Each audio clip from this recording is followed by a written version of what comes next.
Rao coaching centre हादसे में बड़ी कार्रवाई। एमसीडी कमिश्नर ने जेई को किया टर्मिनेट, ए को सस्पेंड कर दिया गया है। इस वक्त की बड़ी खबर आपको बता दें, राव कोचिंग सेंटर पर यह बड़ी कार्रवाई हुई है। हादसे के बाद जिस तरह से 3 मासूम छात्रों की जान गई, एमसीडी कमिश्नर ने जेई को टर्मिनेट कर दिया है, ए को भी सस्पेंड कर दिया गया है।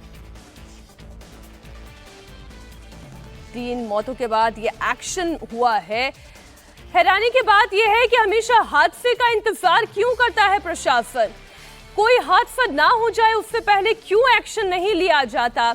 अगर ये गलती नहीं हुई होती, अगर नियमों का उल्लंघन नहीं हुआ होता, तो इन 3 मासूमों की जान भी नहीं जाती। अतिक्रमण हटाने के लिए एमसीडी की टीम इस वक्त यहां पर मौजूद है। अतिक्रमण हटाने के लिए एमसीडी की टीम यहां पर बुलडोजर के साथ पहुंची है। ओल्ड राजेंद्र नगर में बुलडोजर एक्शन की तैयारी की जा रही है। अब जितना अतिक्रमण है वो एक हादसे के बाद हटाने का प्रयास है।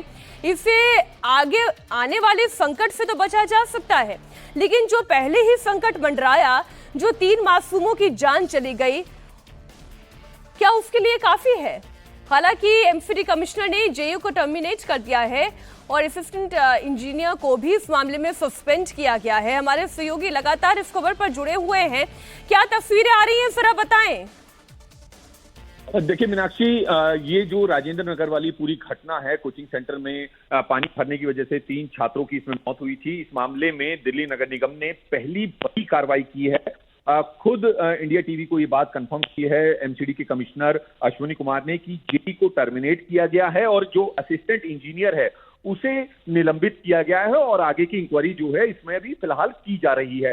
लेकिन ये बड़ी कार्रवाई है। स्थानीय जो जेई को टर्मिनेट करना और एई को निलंबित करना, निगम के द्वारा खुद निगम आयुक्त ने ये फैसला लिया है, ये आदेश जारी किया है। फिलहाल अब दिल्ली पुलिस इस पूरे मामले में जांच में जुटी हुई है। अभी तक 7 लोगों की अरेस्टिंग इस पूरे मामले में हो चुकी है। लेकिन सवाल ये है कि जो निगम की कार्रवाई है वो अगर हादसे से पहले होती, अधिकारियों पर सख्ती अपनाई होती, तो शायद जो है ये इतना बड़ा हादसा नहीं होता। 3 मासूमों को अपनी जान नहीं गंवानी पड़ती। जो अपना भविष्य बनाने आए थे, आज उनका भविष्य और उनकी जो जिंदगी है वो दोनों खत्म हो चुकी है। तो परिवार जो है इस वक्त सदमे में है तीनों के। लेकिन सवाल ये है कि निगम की जो कार्रवाई है वो दूसरे इलाकों में भी ऐसी ही होनी चाहिए, ताकि सख्ती से जो है ऐसे अवैध तरीके से चल रहे जो कोचिंग सेंटर्स हैं या फिर जो बिना परमिशन के चल रहे हैं उन पर कड़ी कार्रवाई हो, ताकि इस तरह से भविष्य में ऐसी कोई भी दुर्घटना जो है वो दोबारा से रिपीट ना हो। तो फिलहाल बड़ी कार्रवाई है। लेकिन सुनो, मुझे एक बात बताएं कि यहाँ पे जितने अपार्टमेंट्स हैं, उन अपार्टमेंट्स के बेसमेंट में, जैसे आज सुबह से हमारी जो रिपोर्टर वहां से फीड दे रही थी, वो बता रही थी कि अंदर जो है किसी ने लाइब्रेरी चला रखी है, किसी ने अवैध क्लासरूम चला रखा है। अब जो बिल्डिंग का बेसमेंट है, अगर वहां पर इस तरीके से अवैध क्लासेस चलाई जा रही हैं, तो इसके लिए क्या विकल्प है? क्योंकि आज एक्शन होगा, 4 महीने क्लासेस बंद रहेगी, 4 महीने वो रूम बंद रहेगा, लेकिन जैसे एमसीडी की नजर हटी वो फिर शुरू हो जाएगा। बिल्कुल, देखिए जिस तरीके से ये हो रहा है, और ये हमेशा ही देखने को मिलता है, जब हादसा होता है तो उस वक्त तो तमाम जो संबंधित विभाग हैं, प्रशासन है, वो जाग जाता है। लेकिन जैसे ही बात ठंडी पड़ती है या हादसा पुराना हो जाता है तो फिर अधिकारियों का वही पुराना रवैया देखने को मिलता है। तो जरूरत है सजग होने की, खासतौर पर जो जूनियर लेवल के अधिकारी हैं, जो खासतौर पर इस तरह के करप्शन। कुमार, आप बने रहे हमारे साथ। हमारे सहयोगी अनामिका इस वक्त ग्राउंड पर मौजूद है। अनामिका, बीजेपी प्रदर्शन कर ले, दिल्ली में भले बुलडोजर का एक्शन हो जाए, लेकिन 3 जो जाने जानी थी वो तो चली गई। इस वक्त वहां पर स्थिति क्या है, जरा तस्वीरों में बताएं और रिएक्शंस भी आप ले सके तो ले। बिल्कुल मीनाक्षी, 3 जाने किसी की लापरवाही के कारण गई है और एमसीडी की नींद भी अब देरी से टूटी है।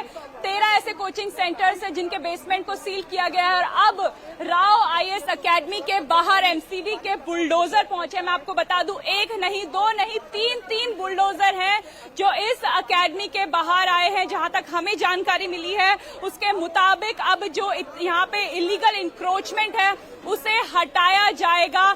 जितना अवैध अतिक्रमण यहाँ पे कोचिंग सेंटर्स के मालिक ने किया हुआ था उसे हटाया जाएगा।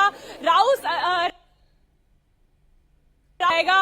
और आप देखिए कि अब बुलडोजर यहाँ पे चलना शुरू हो चुका है। स्टूडेंट्स लगातार मांग कर रहे थे कि इस कोचिंग सेंटर जिसने जो जानलेवा बना, वो बेसमेंट जहाँ पे मौत का तांडव हुआ, उसको तोड़ा जाए। अब ये देखना होगा कि ये बुलडोजर एक्शन क्या केवल राउज आईएएस एकेडमी पे होगा या फिर उसके सामने जो बाकी के आईएएस कोचिंग सेंटर्स है उस पे होगा, क्योंकि मैं आपको दिखाऊं कि चहल